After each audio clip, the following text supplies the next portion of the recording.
Wah, ngalihin pandangan kan. Selang beberapa waktu, pas dia lihat lagi ke arah sosok itu, dek. Sosok itu lari, dek dek dek dek dek dek.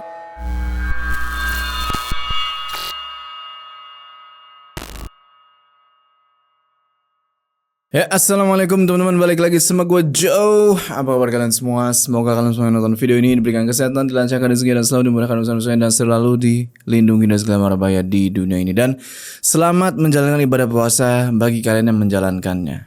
Ya, balik lagi di House Horror. Di mana segmen ini gue akan ceritain kisah-kisah horor kalian yang mungkin aja nih kejadian sama gue. Nah, kali ini kita dapat cerita dari seseorang yang kita sebut aja namanya Retno, dari Jawa Timur. Kalau dihitung-hitung umur Retno ini sekarang udah 32 tahun. Nah, cerita ini itu terjadi di tahun 2009, dimana waktu itu Retno kurang lebih ya umurnya itu 21 tahun. Jadi Retno ini sekeluarga dia punya usaha jual material bahan bangunan lah, yang jarak dari rumah ke toko itu kurang lebih 1 jam. Nah, di situ Retno punya 3 bersaudara. Ada sebut aja Diana 25 tahun, si Retno sama adeknya nih namanya Dika, umurnya 15 tahun waktu itu. Jadi Retno ini bisa dibilang anak tengah lah. Singkat cerita, setelah usaha bapaknya nih maju sukses, orang tuanya Retno niat buat renovasi rumah nih. Nah, ketika dia nyari info buat rumah kontrakan gitu ya, kan ini rumah utama direnovasi, otomatis mereka mesti ngungsi dong ke rumah kontrakan ini. Nah, rencananya mereka sekeluarga mau tinggal di kontrakan itu sementara. Sampai akhirnya bapaknya Retno dapet info nih dari temen bisnisnya, dimana bisa dibilang ada nih satu rumah kontrakan yang luas banget. Ngedenger itu bapak sama ibunya Retno langsung nyamperin lah ke lokasi kan. Dan akhirnya setelah dilihat itu kontrakan, mereka setuju nih dan langsung ngambil 3 tahun ngontrak di situ. Tapi orang tua Retno sama sekali nggak ngasih tahu, nggak ngasih lihat foto rumahnya itu ke si Retno. Katanya biar surprise. Nah, mereka mulai pindahan itu di awal Maret. Semua barang udah dipindahin lah, dimasukin dalam kontrakan itu, dibantuin sama pekerja toko bangunan tuh. Terus di siang harinya bapaknya Retno ngajak nih sekeluarga buat nempatin itu rumah. Awalnya biasa-biasa aja nih. Retno ngelihat rumah itu normal-normal aja, kayak rumah-rumah lainnya lah. Tapi beberapa waktu dia tempatin rumah itu, dia mulai ngerasa ada yang gak beres nih. Penasaran kayak gimana ceritanya? Tonton video ini terus. Udah, kita gak usah lama-lama lagi, udah siap mode horor aktif.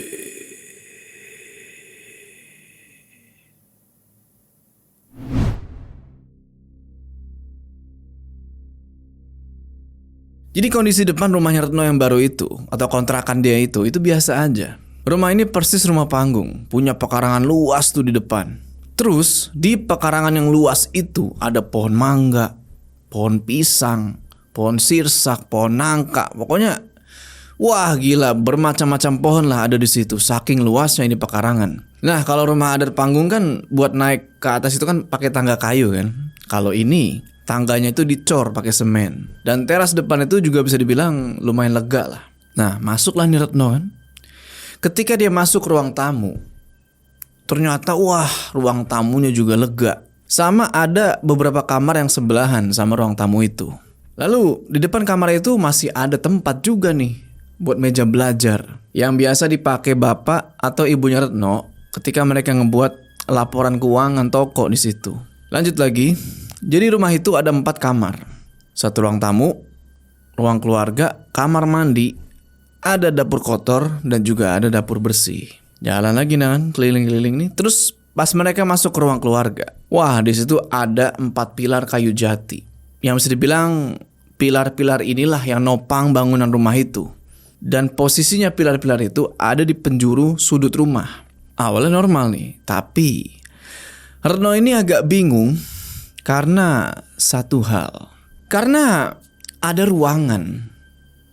Ada satu ruangan nih, ya nggak tahu itu ruangan buat apa, adanya di bawah ruang tamu, dimana pintunya itu nggak dicat sama sekali. Dan kalau mau ke bawah, Retno ini emang mesti ngelewatin kurang lebih 5 anak tangga lah. Singkat cerita, besok harinya mereka sekeluarga ngundang lah nih warga setempat buat datang ke rumah itu. Karena mereka mau ngadain syukuran. Ya kan biasanya kayak gitu kan. Kalau ada rumah baru, kita undang tuh warga sekitar supaya disyukurin, didoain gitu loh rumah itu supaya berkah, supaya aman-aman aja. Sekalian juga kenalan nih sama tetangga-tetangga. Nah, ketika syukuran, mereka ini ketemu juga nih sama Pak RT. Awalnya cuma ngobrol-ngobrol biasa, sampai tiba-tiba Pak RT ini nanya hal yang cukup aneh. Sambil nunjuk ke Retno nih. Dia nanya, "Pak, anak perempuan ini sudah menikah atau belum?" Nah, bapaknya Retno jawab dong, "Belum, Pak. Mereka masih kerja." Agak anehnya kenapa?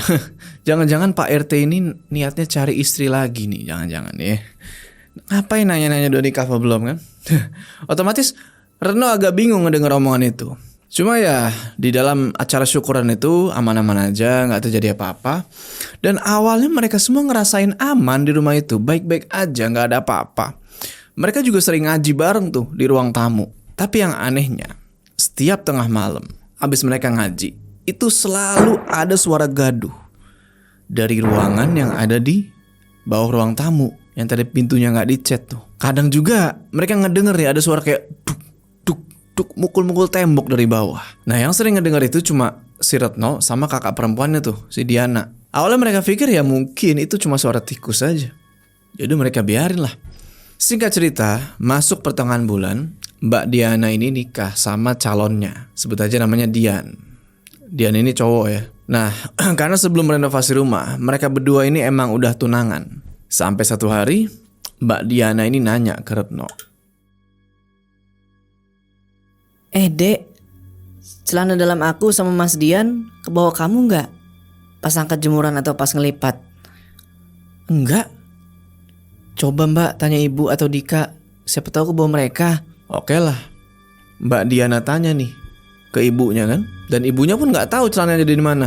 Nah, karena si bapak ngedenger obrolan mereka ini, si bapak bilang, mungkin terbang kena angin atau jatuh terus kemana nggak tahu. Alasan kayak gitu nggak masuk akal.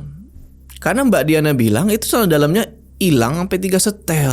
Si Retno tanya kan, dari kapan itu, Kak? Nah, Mbak Diana jawab, abis dia nikah ternyata. Kurang lebih 2 minggu setelah Mbak Diana ini nikah. Sampai akhirnya suatu ketika Retno ini pengen angkat jemuran. Dia pergi ke tempat jemuran. Nah, di situ dia langsung manggil Mbak Diana tuh. "Mbak, ini celana dalam kamu?" Mbak Diana bingung dong. Lah iya bener. Ini celana dalam kakak. Cuma kamu nemu di mana nih? Retno jawab, itu di rak jemuran baju. Ditaruh gitu aja. Mbak Diana langsung cek lah celana dalam itu kan. Dan mohon maaf nih, ketika dicek itu tumpukan celana dalam, bagian tengahnya itu kayak digunting sama seseorang. Dilaporin lah nih ke si bapak kan. Bapaknya lihat, wah ini gak beres. Beliau bilang, udah ini bapak bakar aja. Tapi sebelum itu Diana baca bismillah. Baru habis itu lempar celana dalam ini ke dalam api. Bingung nih mereka nih. Bapaknya Retno kayaknya tahu sesuatu. Tapi di situ beliau belum ngejelasin. Nah, singkat cerita, 1 bulan setelah Mbak Diana ini menikah, muncul hal yang bikin Retno ini gak pernah lupa.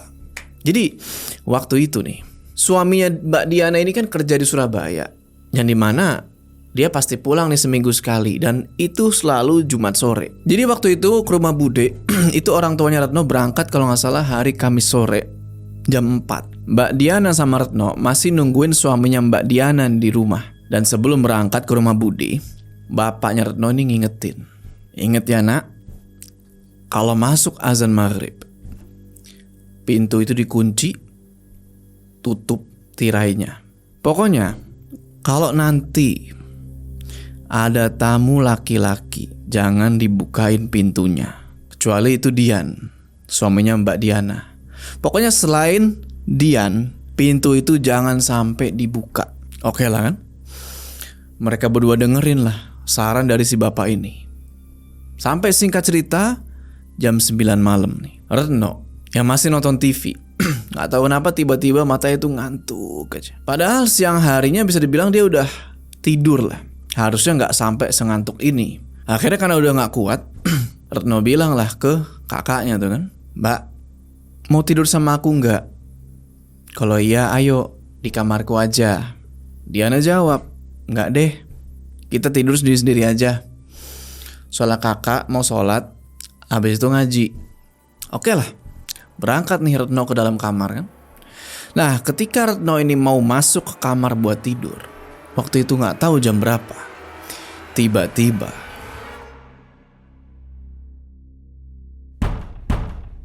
pintu kamar Retno itu digedor-gedor. Kayak ada yang berusaha buat ngebuka itu pintu. Sontak Retno yang baru tiduran langsung kebangun lagi dong. Dan dari balik pintu itu ada suara yang manggil-manggil. Suaranya Mbak Diana kayak, Retno, Retno. Karena kelihatannya panik gitu ya. Retno bukainlah pintu itu kan. Kenapa Mbak? Nah di sini Mbak Diana bilang, jangan keras-keras deh. Ada orang berdiri di depan jendela kamarku. Aku udah ketok-ketok pintu kamu tapi kamu gak dengar-dengar. Di situ Retno bilang, ya aku gak dengar Mbak. Apa mungkin aku disirep ya? Jadi sirep itu kalau kalian yang gak tahu itu semacam ilmu yang apa ya, bisa ngebuat orang ngantuk lah mungkin ya. Nah waktu itu emang semua lampu di dalam rumah dimatiin, kecuali lampu teras, dapur sama kamar mandi nih. Retno sama Diana pelan-pelan tuh masuk ke dalam kamar. Terus ngeliat siapa yang ada di teras. Nah awalnya Retno ini gak lihat siapa-siapa. Tapi ketika dia coba perhatiin dengan lebih detail sekitarannya itu, bener aja, tiba-tiba itu ada kepala ngegelinding dari kiri ke kanan. Ditambah ada sosok gede, badannya keker, hitam, matanya merah, lagi berdiri di sebelah pohon mangga. Sontak karena pemandangan yang mengerikan ini, mereka ngalihin pandangan kan. Selang beberapa waktu, pas dia lihat lagi ke arah sosok itu, sosok itu lari ke arah jendela kamar Mbak Diana. Wah di situ Retno langsung shock, takut gitu loh. Saking kencengnya di kesunyian malam itu detak jantungnya kedengeran. Mbak Diana bisa denger itu. Nah yang bikin Retno makin ketakutan lagi, itu sosok berusaha buat ngebuka ujung jendela sambil bilang kayak gini, Diana, buka pintunya. Wah sontak, udahlah bodo amat tuh jendela, yang penting gak bisa dia buka. Dia langsung ngajak Mbak Diana nih. Retno ngajak Mbak Diana buat tidur di kamar dia malam itu. Waktu itu kalau gak salah udah jam 12 malam. Pindahlah mereka nih ke kamar Retno kan. Dan itu sosok masih kedengeran kayak lagi beraktivitas di luar. Lagi lari-larian di pekarangan rumah. Jalan itu muter-muter. Sosok apa itu Mbak? Aku gak tahu dek. Wah di situ mereka berdua gak bisa tidur. Karena makhluk itu terus aja bikin aktivitas di luar sampai masuk jam 4 subuh. Barulah itu suara sosoknya gak kedengeran lagi. Tapi tetap mereka gak bisa tidur sampai jam 5 subuh. Mereka tetap terjaga karena saking takutnya.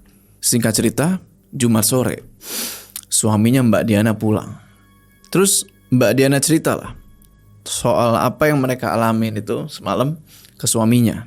Ngedengar cerita itu, suami Mbak Diana bilang kayak gini, aduh apa ya itu? Masa iya genderuwo? Jangan bilang gitu mas. Aku takut bener loh ini. Udah, hari ini kita nyusul bapak dan ibu ke rumah Bude. Ya mas. Singkat cerita, sampai di rumahnya Bude nih. Langsung cerita panjang lebar tuh Retno kan. Dan bapaknya yang ngedenger itu langsung astagfirullah. Tapi kalian gak sampai bukain pintu kan?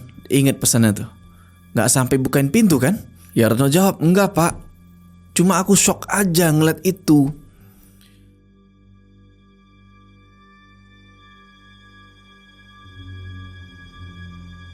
Singkat cerita, di satu waktu ada satu kejadian yang mana kejadian ini bikin Retno inget sampai sekarang. Jadi begini, satu malam, tepatnya mereka sekeluarga di rumah kecuali suaminya Mbak Diana nih, karena kan dia kerja nih. Semua orang di situ udah pada tidur.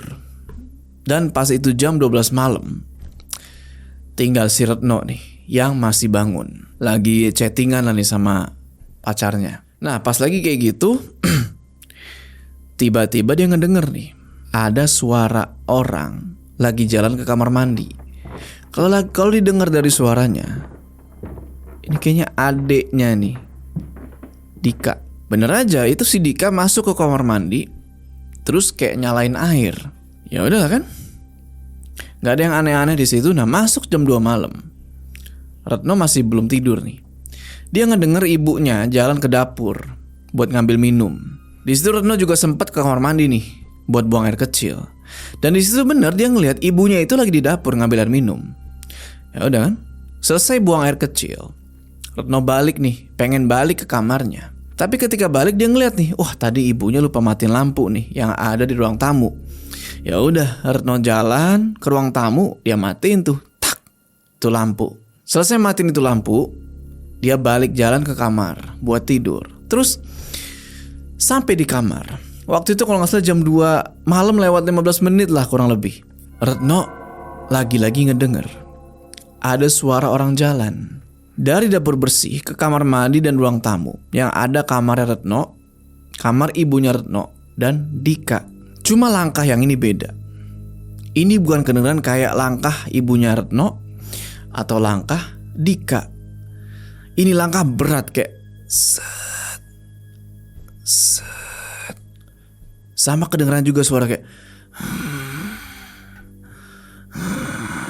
dan itu suara Retno dengar persis lewat di depan kamar dia. Wah dari situ Retno ngerasa badannya itu panas tiba-tiba. Di situ Retno matiin lampu kamar, tak. Dia ngumpet tuh di balik selimut sambil miringin badan ke arah tembok. Sambil sesekali dia ngintip nih dari balik selimut, ngelihat ke arah pintu kamar.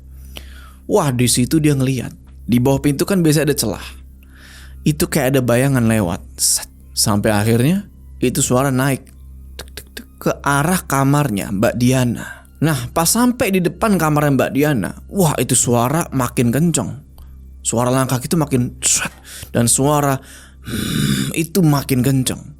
Ngebuat Retno ini wah udah deg-degan setengah mati. Di situ dia pengen nangis sama teriak, cuma nggak tahu kenapa nggak bisa. Sekitar 10 menit kemudian, nggak tahu itu makhluk ngapain di atas. Akhirnya suara itu turun.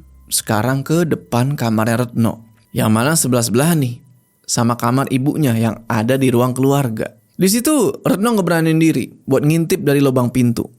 Dan bener aja, ternyata itu sosok yang sama yang kemarin ada di depan jendela kamarnya Mbak Diana. Wah Retno langsung nutup mulut dia pakai tangan sambil coba baca doa dalam hati itu yang dia bisa. Terus itu suara balik jalan lagi tuh ke arah depan kamarnya Ibu Retno. Terus ke kamarnya Dika dan ke arah dapur lagi. Dari situ wah udah mustahil Retno buat bisa tidur lagi. Sampai di jam 5 subuh tuh barulah dia bisa tidur. Nah baru Retno merem sebentar gini kan, ibunya Retno udah ngetok-ngetok tuh kamar si Retno. Beliau bilang, Retno ini udah siang, kamu gak kerja emang? Ternyata waktu itu udah jam 7. Ya udah Retno bukain itu pintu. Di situ dia cerita soal apa yang Retno lihat semalam kan. Dan ternyata ibunya Retno ini juga ngedengar suara itu. Bedanya ketika ada suara sosok itu, ibunya Retno ini ngedengar ada yang bisikin di kuping beliau, jangan dibuka, jangan dibuka, jangan dibuka.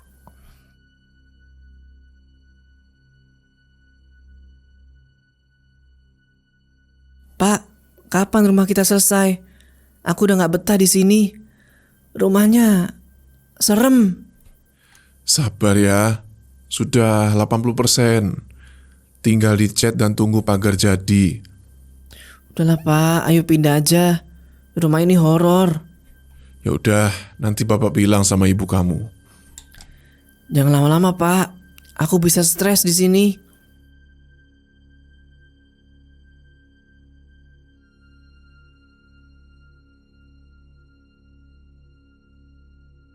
Pak, aku kok penasaran ya sama pintu kayu yang di bawah ruang tamu ini.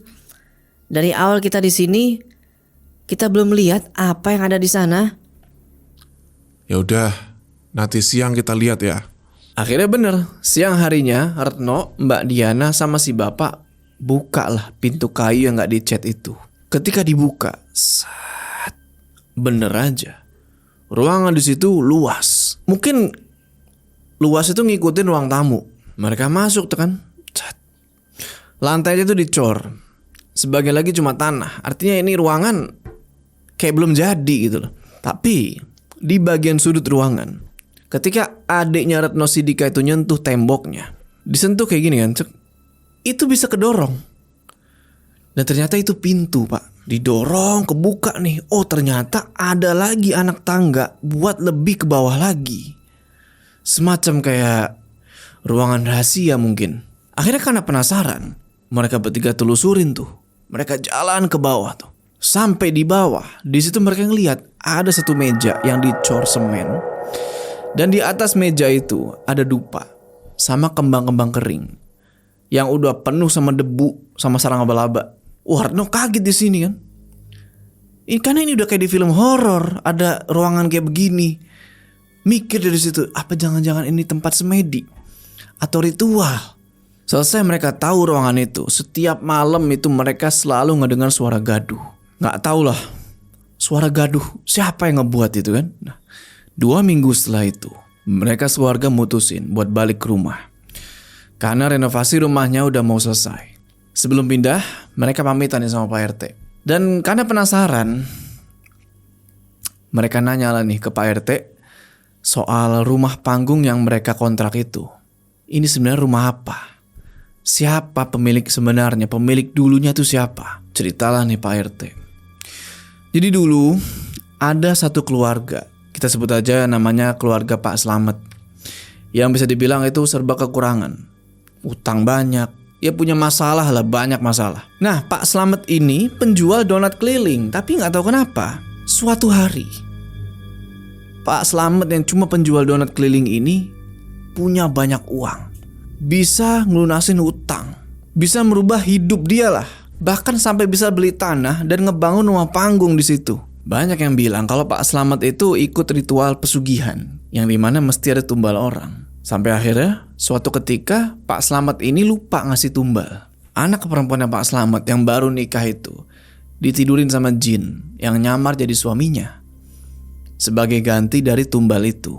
Nah, ini cerita dari ART, asisten rumah tangga yang waktu itu kerja di rumahnya Pak Slamet.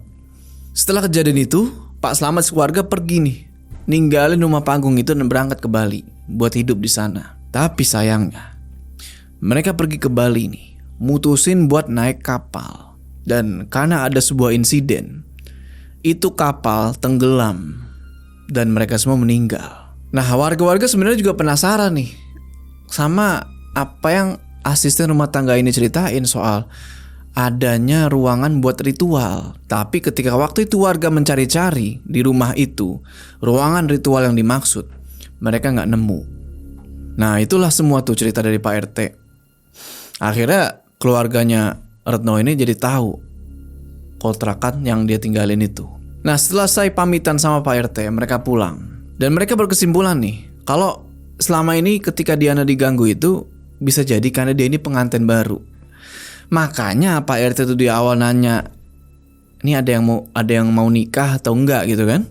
Terus soal ruang ritual tadi ya jelas lah gak bakal ketemu sama orang, karena ternyata itu ada mekanisme rahasia yang dimana temboknya itu mesti ditekan supaya pintunya bisa kebuka. Pantesan warga-warga itu gak bisa nemuin. Dan sampai sekarang kita gak tahu nih gimana nasib kontrakan itu. Apakah sudah ada yang nempatin lagi?